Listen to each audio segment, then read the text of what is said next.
Direct शुरू करते हैं गति के समीकरण से। गति के समीकरण, अभी रामायण जल्दी खत्म हुआ, तुम लोग उसमें ध्यान दिए होगे, सुने होगे कि उसमें था राम रावण की लड़ाई में जब राम कहते हैं सारथी से, जो इंद्र भगवान का रथ था, सारथी से कहते हैं कि तुम रावण की तरफ रथ को त्वरित वेग से ले जाओ। त्वरित वेग, पहली बार हमको लगता है फिजिक्स वहीं से शुरू हो गया था जब उन्होंने त्वरित वेग की चर्चा की। त्वरित वेग क्या होता है, त्वरण क्या होता है? जब किसी पिंड के वेग में लगातार एक समान रूप से परिवर्तन होता है। खैर वहां उनका मतलब वेग बढ़ाने से था, लेकिन वेग घटे भी, उसको मंदन कहते हैं, निगेटिव एक्सीलरेशन होता है। त्वरित वेग, जब किसी पिंड के वेग में एक समान रूप से लगातार परिवर्तन होता है, लगातार बढ़ता जाता है, या ब्रेक लगाते गाड़ी में जैसे लगातार घटता जाता है, एक समान रूप से लेकिन होना चाहिए, तो ऐसी गति त्वरित गति कहलाती है। हेडिंग डाल दो, त्वरित गति, एक्सीलरेटिव मोशन, त्वरित गति। देखो, जब किसी पिंड के वेग में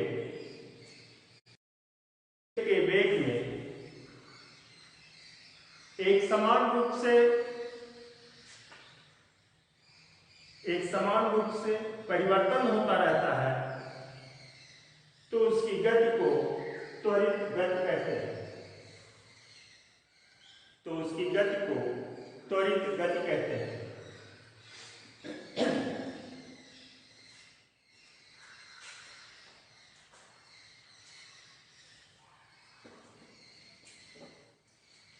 हेडिंग है तो त्वरण,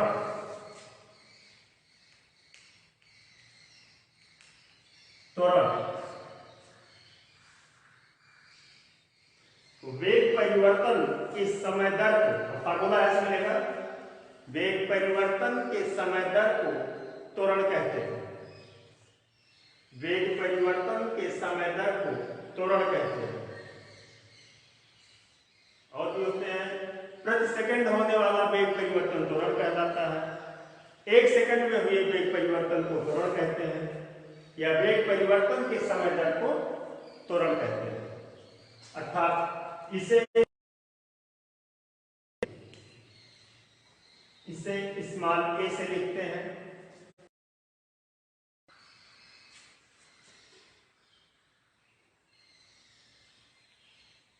त्वरण बराबर वेग परिवर्तन बटे समय। ये तो परिभाषा, वेग परिवर्तन के समय दर को त्वरण कहते हैं। बहुत छोटा परिभाषा है। वेग परिवर्तन के समय दर को त्वरण कहते हैं, अर्थात त्वरण बराबर वेग परिवर्तन बटे समय, या त्वरण को ऐसे लिखते हैं, वेग परिवर्तन जो होता है delta we upon T, delta we upon T.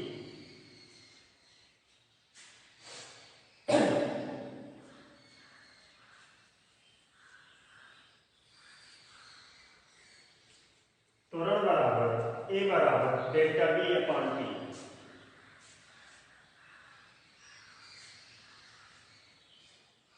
अब आते हैं कि जब कोई एक समान रूप से गति कर रहा होता है तो उसके बारे में पढ़ते हैं कि समय बराबर दूरी बटे चाल, दूरी बराबर चाल बटे समय, सामान्य सा परिभाषा, क्योंकि वहां एक ही चाल होता है। यहां पर अब सोच के देखो कि वेग परिवर्तन हो रहा है, इसका मतलब कोई पिंड यहां से यहां अगर गया है तो और त्वरित गति कर रहा है, तो यहां से यहां गया होगा तो वेग परिवर्तन हुआ होगा। इसका मतलब कि यहां वेग कुछ दूसरा जाके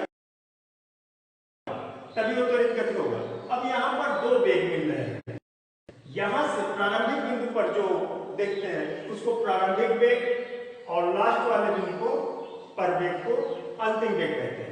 तो अब इस त्वरित गति में दो वेग मिलते हैं, प्रारंभिक वेग और अंतिम वेग। इस आधार पर इसकी सारी स्थितियों की जानकारी के लिए कि पिंड कितने समय में कहाँ पहुंचेगा, उस समय उसका वेग क्या होगा, कितनी दूरी तय करेगा इतने समय में, वो उसका त्वरण क्या है, मतलब वेग बढ़ने का उसका रेशियो क्या है, तो वेग घटने का मतलब वेग परिवर्तन का। तो इन सभी जानकारियों के लिए गति के 3 समीकरण दिए गए। तो हेडिंग डालो गति के समीकरण।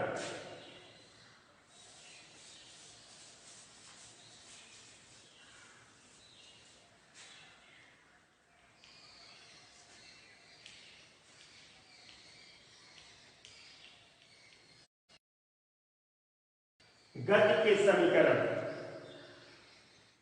इक्वेशन ऑफ गति के समीकरण।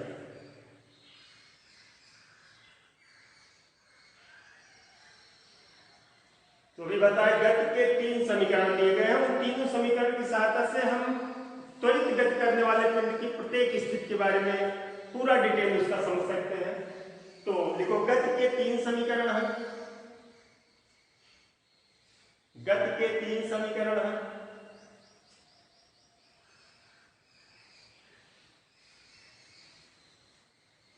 गति के 3 समीकरण हैं।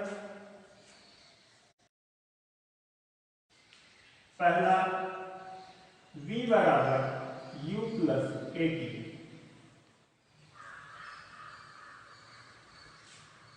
दूसरा s बराबर ut plus half at square,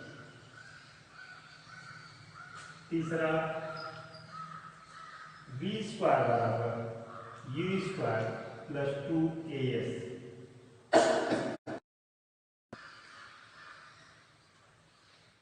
पहला है, अभी देखो बता दे रहे हैं सभी लोग का नंबर हमारे पास है और ये चीजें हम पूछेंगे क्योंकि स्टार्ट हम फिजिक्स यहीं से करते ही है।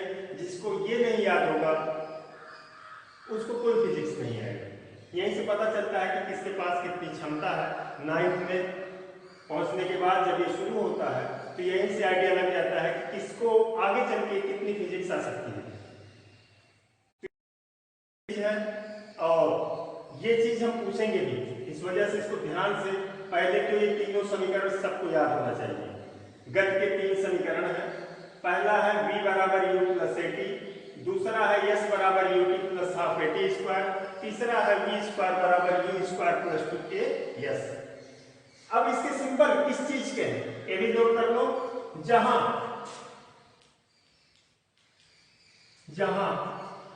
u प्रारंभिक वेग, v अंतिम वेग, a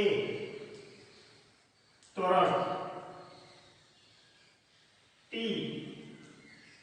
समय, यस चली गई दूरी,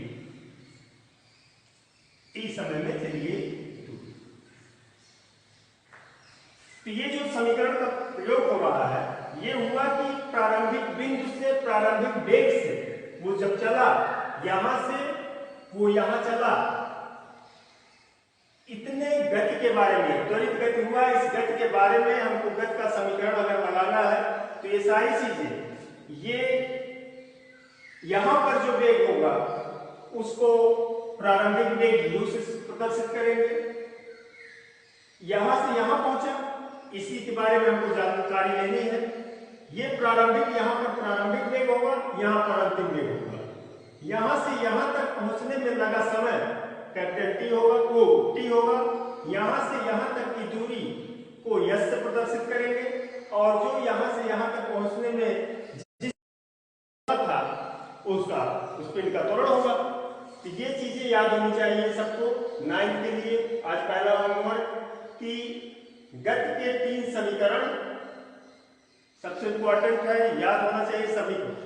गति के तीनों समीकरण याद हो और इसमें जो है उसके सिंबल किस चीज के सिंबल ये याद होना चाहिए। पूछेंगे कि बी क्या है, यस क्या है, टी क्या है, ए क्या है, तो ये बताना रहेगा और गज के तीनों समीकरण याद होना चाहिए।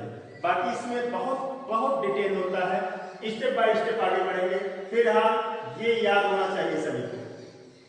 9th वालों को जो 8th से 9th में गए हुए हैं उनके लिए पहला होमवर्क कि गज के तीनों समीकरण याद हो और उनके संकेत